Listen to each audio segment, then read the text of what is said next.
One thing I've been thinking about is the word power. I remember Joseph Smith, when he had the vision, after he had the vision, and he saw Elohim, his son, Jesus Christ. They came, and he was asking what church to join. He was told that he should join none of them. He says, because their hearts draw near to me, but their lips, I can't remember what he said, something like that. Just the opposite. He says that they draw near to me with their lips, but their hearts are far from me, right? But here's the other thing that I always used to gloss over. And it was the part that says, and they deny the power thereof. So the Lord is saying, everybody there, they draw to me, they love me. They talk about how amazing I am, they talk to other people, but he says that there is no power. And so he was going to bring that power back, of course, through the priesthood and everything. But I sometimes wonder, even today, are we still denying the power? A lot of times, even myself, it's just like, give a priest a blessing, and then afterwards, I'll go and get some medicine. I know that there's a part in the scriptures that talks about, hey, if the faith is not there, then I have provided for you medicine that you can use in this and that. So but I just think about that a lot. Like I've noticed, I grew up in Nigeria for a few years, and then moved to England. And then when I was 30 years old, I moved to Utah. When I came out to Utah and just came out, my goal was always to be amongst the saints. And I felt that my faith would be strengthened if I could hang out amongst the saints. And do you know what I realized? My faith started to weaken. Everything else about my life and being out here and being in Utah was amazing. But my faith started to weaken. I used to wonder, why is that? And then I realized something. When I first joined the church, the guy that introduced me to the church, we would sit in the ward. He was the elders quorum president. And he'd get up and he'd say, Brother so-and-so, he says, you and you, I need you to go and visit Sister so-and-so. She's sick right now. The doctor says that there's nothing they can do about it. So both the elders would go. And they'd give her a blessing. And she'd be healed. I remember just hanging out with some of my brothers and sisters in Africa. And there was one time, I never forgot this. I went to Ghana. This was in, let me see. It was in 2010. I was in Ghana. I'm sitting there on dirt floors singing We Thank Thee, O God, for a Prophet, right? Singing exactly the same song that I've sung in the US, that I've sung in England. I'm sitting right there. Elders Quorum President, he gets up. Hello, everybody. How are you doing? Blessed be thy name. Everyone says, blessed be thy name, right? And then they'd get up and they'd do a little dance. This is on Sunday, right?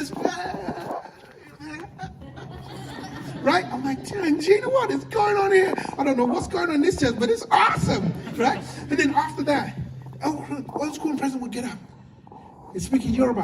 Ekale, ekase, ekaso, shelafiani. And then he'd say to them, in the same words, I need you and you, please go and visit Sister so-and-so down the street because she's dying from a terminal illness. Go and use the priesthood and go and bless her. They would go lay their hands on her head. Within an hour, she was up and running. That's what I grew up with.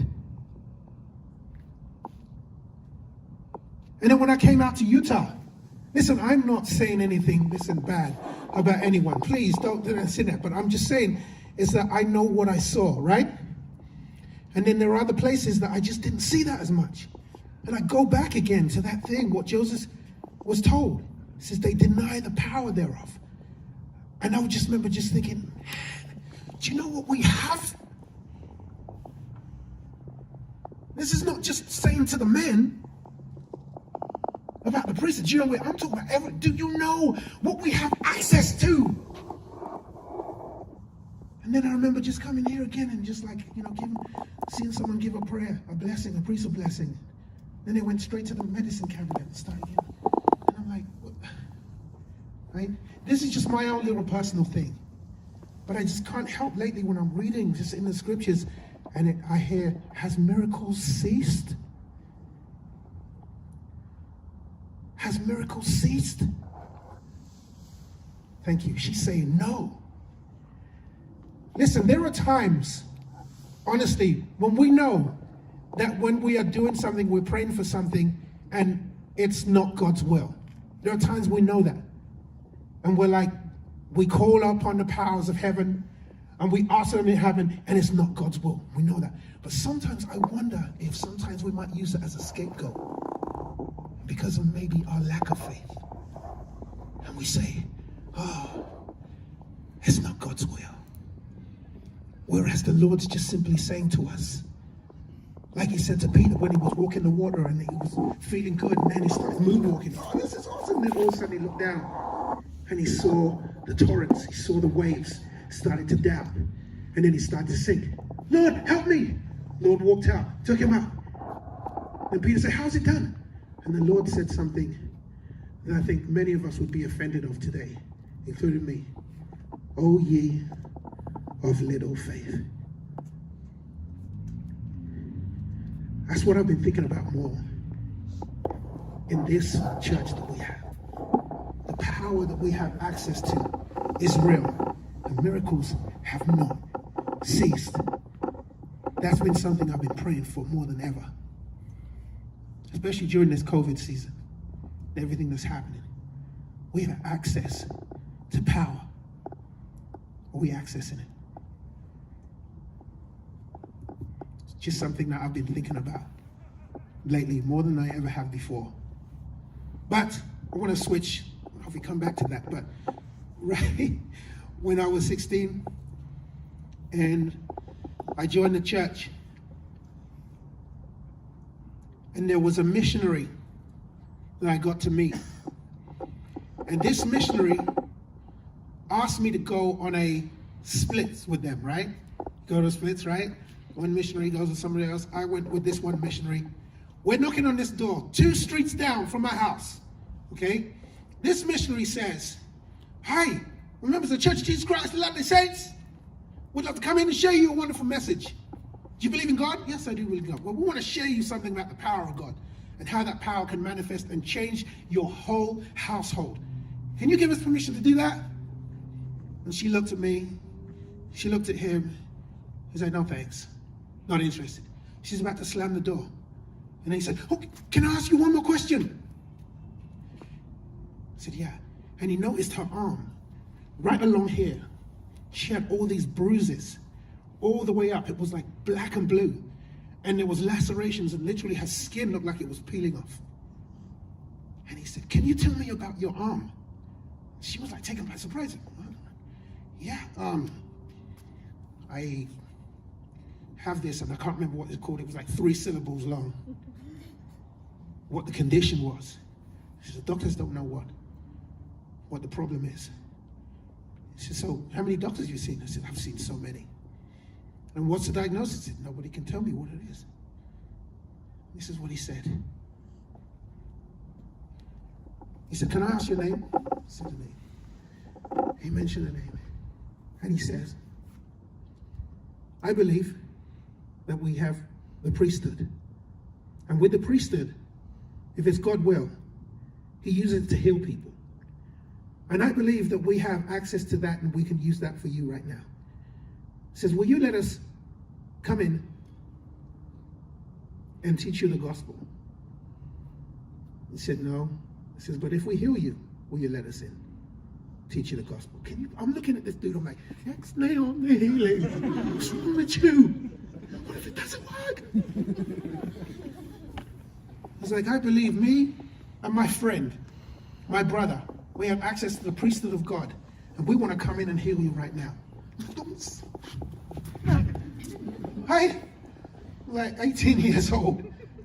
And so anyway, she says, listen, if you heal me, not only can you teach me, I'll let you teach my whole family. It's like, great. So he walks in. She opens the door. We sit down. I'm like, oh no, it's not gonna go well, bro. I'm scared. What's going on here? And then there was a dude, her husband, he was huge. That's even worse, because now if it doesn't work, he is gonna WWF us out of there. You know what I mean? It's a big dude. And he heard the promise. I'm like, right? Here's the thing. Put his hand on his head. He put his hand on her head, mentioned her name. While we had our hands on this woman's head, I felt the strongest witness of the Spirit that I felt in a long time. I had to open my eyes because I thought there was angels around. And by the time he had finished the prayer, we looked at her arm and it had totally gone. Totally gone. My eyes were like saucers. And I'm like, the WWF dude was like, the kids were like, one of the kids got down on his knees and he just started just like, this is amazing. Subsequently, the whole family of 9 and 3 friends joined the church 3 weeks later. Brothers and sisters, I've never had an experience like that since my teens. I keep looking back at that experience. I remember I asked this missionary. This wasn't until years later, I caught up with him again.